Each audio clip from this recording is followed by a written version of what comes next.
अस्सलाम वालेकुम, welcome to artist. तो आज की इस वीडियो में हम बहुत प्यारा सा एक टेक्सचर आर्ट बनाएंगे। तो चलिए बिना देर के वीडियो स्टार्ट करते हैं। यहाँ पे मैंने दो कार्डबोर्ड को आपस में ग्लू से स्टिक कर दिया है और फिर न्यूज़पेपर की हेल्प से इसके एजेस को मैं अच्छे से मतलब इवन कर रही हूँ। ठीक है, तो आप भी न्यूज़पेपर का यूज़ कर सकते हो, मास्किंग टेप का यूज़ कर सकते हो। अब यहाँ पे आज मैंने यूज़ किया सीमेंट। अच्छे से आप ग्लव्स ज़रूर लगा लीजिएगा क्योंकि इससे हाथ कटपट जाते हैं, और पानी के साथ मिक्स करके इसको पूरे पे अच्छे से अप्लाई करना है। ठीक है, तो इससे एक बोर्ड बना रहे हैं हम बेसिकली, ताकि इसके ऊपर टेक्सचर आर्ट कर सके। तो मैंने सोचा ना कि मैं एकदम बड़ा सा कुछ बनाती हूँ और कुछ ना फेदर काइंड ऑफ मैं सोच रही हूँ। तो इस वजह से मैंने थोड़ा सा ड्रॉ कर दिया फेदर का, थोड़ा सा कि मुझे थोड़ा सा एक आइडिया हो जाए कि कहाँ पे मुझे पेस्ट लगाना है। फिर इसी नाइफ़ के हेल्प से ना मैं यही जो मैंने बनाया था सीमेंट वाला पेस्ट, उसका यूज़ करके इस तरह से कुछ बनाया। ठीक है, अब इसमें अच्छे से फेदर वाला लुक देने के लिए अच्छे से डिटेलिंग ऐड कर रहे हैं भर भर के। लेकिन यहाँ पे मैं आपको एक चीज़ बोलती हूँ कि आप ना सीमेंट बिल्कुल भी मत यूज़ करिएगा, क्योंकि इससे मुझे बहुत ज़्यादा मेहनत लगी और सीमेंट से ना ये चीज़ ना सीमेंट थोड़ा चिपक नहीं रहा था, स्टिक नहीं हो रहा था एक दूसरे में। वॉल पुट्टी से काफ़ी अच्छा बनता, लेकिन मेरे पास रात हो गई थी, वॉल पुट्टी थी भी नहीं, मेरे पास सीमेंट पड़ा हुआ था।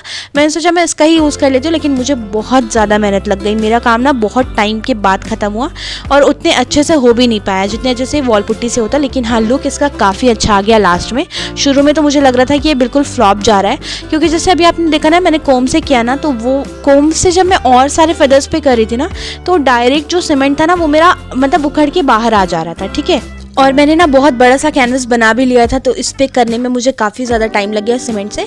तो इसलिए आप वॉल पुट्टी का यूज़ कर लो, वो सबसे बेस्ट होता है। उसमें पानी और थोड़ा सा ग्लू आप मिक्स कर लो तो आपके लिए सही रहेगा। तो इस तरह से पैलेट नाइफ की हेल्प से जो मैंने ड्रॉ किया ना, उसके ही हिसाब से मैं फेदर्स पे लगाते जा रही हूँ। और किसी भी चीज़ की हेल्प से आप लगा लो, स्केल की हेल्प से लगा लो, कोई इतना मैटर नहीं करता। आप हाथ से भी लगा सकते हो, लेकिन हाँ, हाथ में ज़रूर से ग्लव्स पहनिएगा, क्योंकि अभी ऑलरेडी अजीब सा हो जाता है हाथ सीमेंट से। तो इस बात का आप ध्यान रखिएगा। बाकी इस तरह से अच्छे से डिटेलिंग आपको देना है। नॉर्मल ही मैं दे रही हूँ, लेकिन अभी इसमें बहुत सारा काम करेंगे। मैं बहुत दिनों से सोच रही थी कि इस तरह का मेरे माइंड में कुछ आइडिया आ रहा था कि इस तरह का कुछ ना फेदर ऐसा करें कि वो रखा हुआ है कहीं पे, तो बस वैसे ही बन के ये रेडी भी हो जाए। तो अब ये कंप्लीट हो गया। अब चलिए एक कोन बनाते हैं। यही पेस्ट को मैंने फिल कर लिया प्लास्टिक में, एक पैकेट में। ठीक है, ऊपर से अच्छे से आप इस तरह से रबर लगा दीजिए, इसको टाइटली इसको कर दीजिए। ठीक है, नीचे से इस तरह से कट करिए और ये कोन बन के रेडी हो गया सिंपली। अब इस तरह से थोड़ा सा ना मैं यहाँ पे बॉर्डर क्रिएट करूँ फेदर के किनारे किनारे, तो इस तरह से आप भी कर दीजिए बहुत ईजिली। इससे ना जैसे आप वो प्लास्टिक वाले कोन बना के बनाओगे ना, तो उसमें क्या होता है ना, कई बार वो जिधर से फट के सारा पेस्ट बाहर आ जाता है, लेकिन ये पैकेट में ऐसा नहीं होता। तो आप कोई भी पैकेट यूज़ कर लो, जैसे दूध की पैकेट आती है ना, वो भी आप यूज़ कर सकते हो। उसमें आप फिल कर दो इस पेस्ट को और आगे से इसका अच्छे से कट करके आपको जैसा भी साइज़ रखना है उस अकॉर्डिंग आप कट कर सकते हो। अगर आपको पतला कोन चाहिए तो आप आगे से पतला कट करो, अगर आपको मोटा चाहिए तो आप मोटा काट लो। ठीक है, तो इस तरह से ये भी मेरा प्रोसेस पूरा कंप्लीट हो चुका था। अब इसको क्या करेंगे ना, थोड़े से इस तरह के जो जॉइंट्स है ना उसको इवन कर देंगे। तो एक ब्रश में मैंने पानी ले लिया और अच्छे से इस तरह से लगा लीजिए। अच्छे से पानी लगा के इसको इस तरह से एक दूसरे में आपस में इसके जॉइंट को ना अच्छे से जॉइंट कर दीजिए एक दूसरे को आपस में। तो इस तरह से ये भी कंप्लीट हो गया। ये बिल्कुल कंप्लीटली ड्राई हो गया, एकदम अच्छी से साउंड भी आ रही है। अब चलिए इस पर एक बेस कोट देते हैं वाइट का। ठीक है, वाइट अगर वॉल पुट्टी होती तो भी आपको बेस कोट वाइट का देना था, आप एक बार बेस कोट ज़रूर दीजिएगा।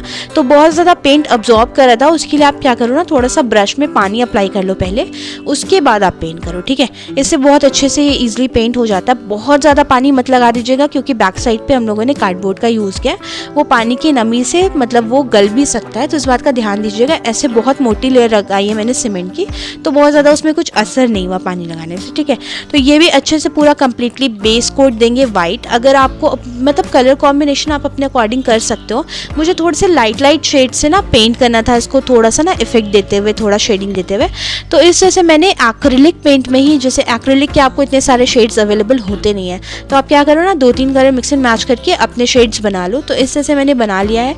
थोड़ा सा मेरे पास बर्न्ट अंबर था जो डार्क ब्राउन होता है, उसमें थोड़ा सा वाइट मिक्स किया, उसी के 2-3 शेड्स लाइट डार्क ऐसे करके बना लिया। और इस तरह से मैं थोड़ा सा शेडिंग देते हुए 2-3 कलर को मिक्स करते हुए पेंट कर रही हूँ। ठीक है, तो मुझे ना इसके कलर को बहुत ज़्यादा पॉप अप और हाईलाइट वाले कलर नहीं रखना था, थोड़ा पेस्टल शेड्स रखना था, थोड़ा बोहो काइंड ऑफ शेडिंग वाले पेंट मुझे करना था इस पर। तो इसलिए मैंने इसे लाइट कलर लिया, लेकिन आप चाहो तो बहुत सारे कलर कॉम्बिनेशन अपने अकॉर्डिंग कर सकते हो। जैसे कहीं पे अगर आपको इसको डेकोरेट करना है ना, तो आप उसके इंटीरियर के हिसाब से कलर कॉम्बिनेशन ले लो। ऐसे मेरे इंटीरियर में यही जाएगा, क्योंकि इसी तरह के कुछ शेड्स हैं मेरे घर में और मेरे रूम में भी, तो इस तरह से मैं इसको यूज़ कर सकती हूँ। इसलिए मैंने इस तरह का कुछ शेड यूज़ किया। आप चाहो ना तो मुझे एक आइडिया और आ रहा था कि मैं डार्क ग्रीन टील ब्लू के साथ कुछ करूं, तो वो भी काफ़ी ज़्यादा अच्छा ऑप्शन था। लेकिन फिर मैंने सोचा कि नहीं, थोड़ा सा पेस्टल रखते हैं, ये किसी पे भी चला जाएगा, ठीक है। तो आप इसको वॉल पे हैंग भी कर सकते हो, साथ ही साथ आप कहीं पे इसको रख भी सकते हो किसी टेबल में। अगर आपके पास बड़ा सा टेबल है तो आप वहाँ पे इसको एंट्री वे वगैरह से डेकोरेट कर सकते हो, ठीक है। तो इस तरह के वॉल आर्ट बहुत ज़्यादा एक्सपेंसिव आते हैं, तो मैंने सोचा कि इसको ना बिल्कुल लो बजट में बनाते हैं, तो इसलिए मैंने इसका सीमेंट का यूज़ किया। ऐसा नहीं है कि आपका सीमेंट से ये नहीं बनेगा, ठीक है। शुरू में मुझे थोड़ी सी प्रॉब्लम हुई सीमेंट से, लेकिन फिर मुझे बाद में लगा कि ऐसा नहीं है कि सीमेंट से नहीं होगा। हाँ, लेकिन आप अगर कोम वाला चाह रहे हो ना, तो वो चीज़ सीमेंट में बहुत ईजिली नहीं हो पा रहा था, वो थोड़ा सा मतलब सीमेंट निकल जा रहा था। लेकिन अगर आप कोम से नहीं करके नाइफ से डिटेलिंग ऐड करोगे तो ये सीमेंट से भी बन जाएगा, वैसे कोई प्रॉब्लम नहीं आएगी। अब इसी तरह से बात करते करते इसका पेंट पूरा कम्प्लीटली अच्छे से हो गया था, ये ड्राई भी हो गया। अब यहाँ पे मैंने लिया ग्लू, ठीक है। ग्लू में मैंने फेविकोल का यूज़ कर लिया और मेरे पास गोल्ड लीफ थी, तो उसका ही मैंने यूज़ किया। साइड में थोड़ा सा इसको हाईलाइट करेंगे गोल्ड लीफ से, काफ़ी अच्छा लुक आता है। गोल्ड लीफ के बाद प्रीमियम लुक आता है, तो वो थोड़े से इसके मतलब ना वो जो फेदर के एजेस है ना, उसमें थोड़ा मैं हाईलाइट कर दूँ। ये भी ऑप्शनल है, लेकिन अगर आपके पास गोल्ड लीफ है तो आप कर दो। गोल्ड लीफ नहीं है तो आपके पास गोल्डन पेंट होगा ना, वो आप कर सकते हो, या फिर जो वो वाला जो पेंट आता है ना फेविक्रिल का, और उसको हम लोग मिक्स करते हैं मीडियम के साथ, आप उससे मिक्स करके इसको इस तरह से बस इसके कॉर्नर्स को हाईलाइट कर दो, ठीक है। तो ये बहुत अच्छा लग रहा था मुझे हाईलाइट करने के बाद। आपको कैसा लग रहा है आप ज़रूर बताइएगा। अब इसके एक्स्ट्रा पार्ट को जब ये इसका ग्लू अच्छे से ड्राई हो जाए ना, तब निकालिए। अब यहाँ पे मैंने ना गोल्डन मार्कर था मेरे पास, तो इसके थोड़े से बीच वाले लाइन्स को मैंने सोचा हाईलाइट कर देती हूँ। अगर आपके पास गोल्डन मार्कर नहीं है तो आप सिंपली गोल्डन पेंट को मतलब 0 नंबर वाले ब्रश से लेके उसको हाईलाइट कर सकते हो, नहीं तो आप इस वाले प्रोसेस को ना स्किप भी कर सकते हो, बहुत ज़्यादा इससे कोई बहुत फ़र्क नहीं पड़ेगा। तो आपको सभी लाइन पे नहीं हाईलाइट करना है, मैंने थोड़े थोड़े लाइन छोड़ के दूर पे 1-2 लाइंस गोल्डन के दिए हैं। अब चलिए इसमें अच्छे से साइन भी कर देते हैं, क्योंकि रेजिन लगाने वाले हैं। तो अब यहाँ पे रेजिन का एक कोट लगाएंगे, ठीक है। तो यहाँ पे 2:1 पार्ट वाली रेजिन का यूज़ किया है। यहाँ पे मैंने लिया 80 रेजिन और 40 हार्डनर, ठीक है। इतना आपको मिक्स करना है। अब अच्छे से धीरे धीरे मिक्स करने के बाद इसको इसके ऊपर अच्छे से पोर कर देंगे, ठीक है। पूरे को अच्छे से फैला दीजिए आप पूरे सरफेस पे। तो इस तरह से मैंने पूरे में डाल लिया है। अब क्या क्या मेरे हाथ में ग्लव्स है, आप देखिए, आपको ये चीज़ खुली जगह पे करना है। आपका मतलब वेंटिलेशन बहुत अच्छा होना चाहिए, ठीक है। तो आप खिड़की दरवाज़ा खोल लीजिए अगर आप रूम में कर रहे हैं तो। और इस तरह से हाथ से ही मैंने इसको फैला दिया। और मास्क आप ज़रूर से लगाइएगा, क्योंकि हम लोग यहाँ पे केमिकल के साथ खेल रहे हैं। तो आप हाथ में ग्लव्स लगा के ही इसको करिएगा, बिना ग्लव्स के नहीं करिएगा, नहीं तो रेजिन आपके हाथ में लग जाएगी और वो छूटती नहीं है जल्दी, ठीक है।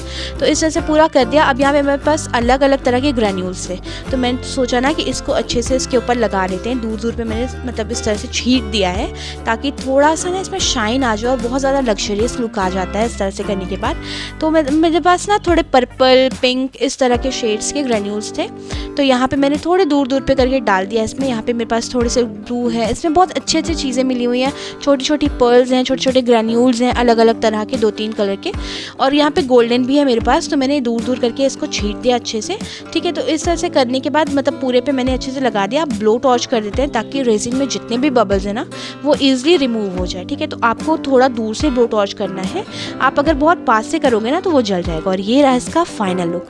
तो मुझे तो काफ़ी ज़्यादा आउटस्टैंडिंग लग रहा है। मुझे मतलब ऐसा लग रहा है ना कि मेरी इवेंचुअली मेहनत जो जितनी भी मैंने की थी ना, वो रिजल्ट के बाद एकदम स्वागत हो गई है। आपको कैसा लग रहा है ये आप ज़रूर बताइएगा। मतलब वो जो लुक आ रहा था फेदर वाला, पहले मैं किसी को भी दिखा रही थी ना तो वो बोल रहे थे कि शायद से लीफ है, मतलब जब सीमेंट का ही सिर्फ काम हुआ था तो लोगों को लग रहा था शायद ये लीफ है। ऐसे आप अपने अपने इमेजिनेशन है, कोई लीफ भी समझ सकता है, कोई फेदर भी समझ सकता है, लेकिन मैंने अपने हिसाब से तो इसको फेदर बनाया। भले से उतनी कोई मेरे मतलब फिनिशिंग बहुत अच्छी नहीं है, इसलिए शायद लीफ लग रहा हो, लेकिन मुझे फेदर लग जा रहा है अब थोड़ा बहुत। तो जैसे ना होता क्या है, मैंने आपके साथ इतना सारा एक्सपीरियंस इसलिए शेयर किया क्योंकि हम लोगों के साथ होता क्या है ना कि आप लोगों को ऐसा लगता होगा शायद कि हम लोगों का कोई भी DIY फ्लॉप नहीं जाता है, लेकिन मुझे ऐसा लगता है ना कि मेरा हर DIY फ्लॉप होते होते वो फिर बनता है। मुझे ऐसा लगता है कि हर बार कुछ ना कुछ उसमें गड़बड़ी होती है, फिर मतलब लास्ट में उसका रिजल्ट लेकिन हमेशा आउटस्टैंडिंग आता है, क्योंकि मैं कभी भी उसको स्किप नहीं करती, छोड़ती नहीं हूँ। तो अगर आप कोई भी DIY कर रहे हो, आपको शुरू में देख के लगेगा ना, जब सीमेंट का मैं ही कर रही थी मुझे देख के लग रहा था ये फ्लॉप है, लेकिन फिर इसका लुक ऐसा आ गया। तो आज की वीडियो में बस इतना ही। कैसा लगा ज़रूर बताइएगा कमेंट बॉक्स में। मिलते हैं फिर नेक्स्ट वीडियो में। Thanks for watching.